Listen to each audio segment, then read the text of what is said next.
भारतीय टीमची वर्ल्ड कपच्या अगोदर जी दहशत होती पूर्ण देशामध्ये, क्रिकेट जगतामध्ये, ती दहशत आता का दिसत नाही हो? का तुम्ही वर्ल्ड कपची तयारी करायची विसरलात? का तुम्ही पूर्ण क्षमतेने खेळताय का हो? घोडं कुठं पेंड खाते मग? लहान-लहान टीमात नाकात 9 आणतात तुमच्या. तुम्हाला लहान टीमचे स्पिनर खेळता येत नाहीये. काय आहे तुमची तयारी? नामिबियासोबत तुम्ही विजय साजरा केलात. यामध्ये काही मोठी गोष्ट नाहीये.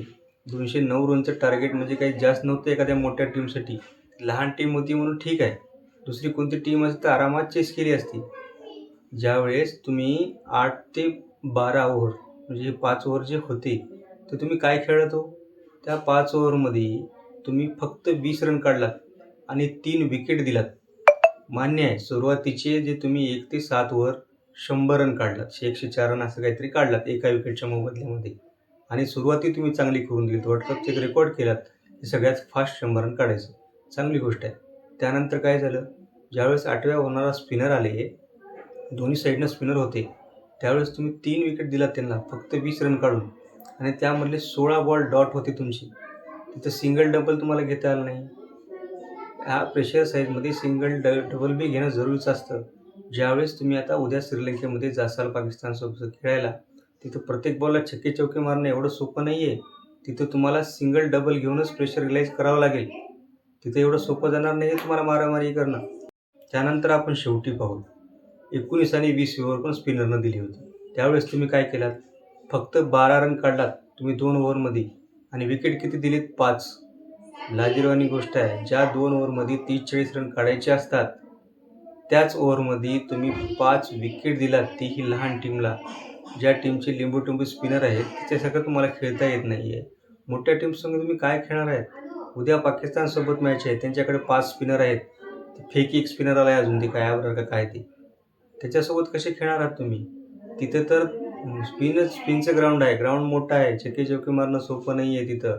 तुम्हाला पूर्ण तयारीनिशीच जाणं जरुरीचं आहे त्या ठिकाणी.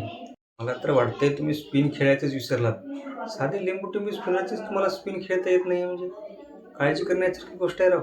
आणि विशेष म्हणजे ज्यावेळेस अभिषेक शर्मा सुरुवात चांगली करून देतो, त्यावेळेस असं वाटतं की तुम्ही 300 रन काढता आणि ज्यावेळेस तो खेळत नाही किंवा टीममध्ये राहत नाही, त्यावेळेस काय हाल होतात तुमचे? USA सोबत आपण पाहिलेलं आहे काय हाल झालेत ते. सूर्यकुमार यादव जर खेळला नसता तर 100 रन काढणेही अवघड होतं त्या ठिकाणी. तीही त्याची कॅच सोडली म्हणून ठीक आहे. आता काय हाल होते?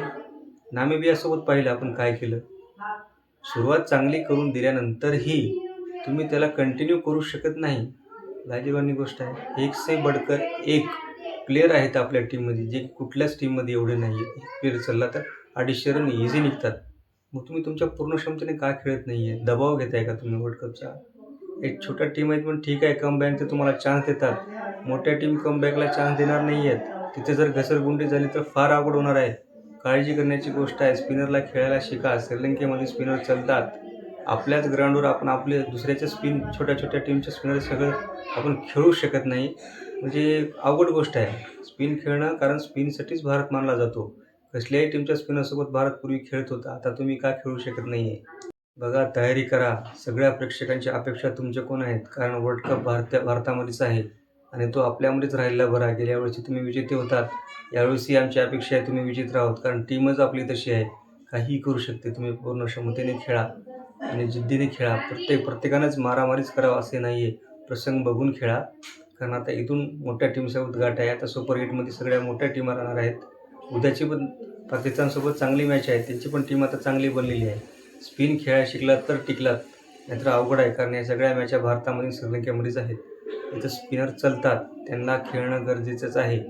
मित्रांनो, व्हिडिओ आवडला असेल तर लाईक, सबस्क्राईब आणि शेअर करायला विसरू नका.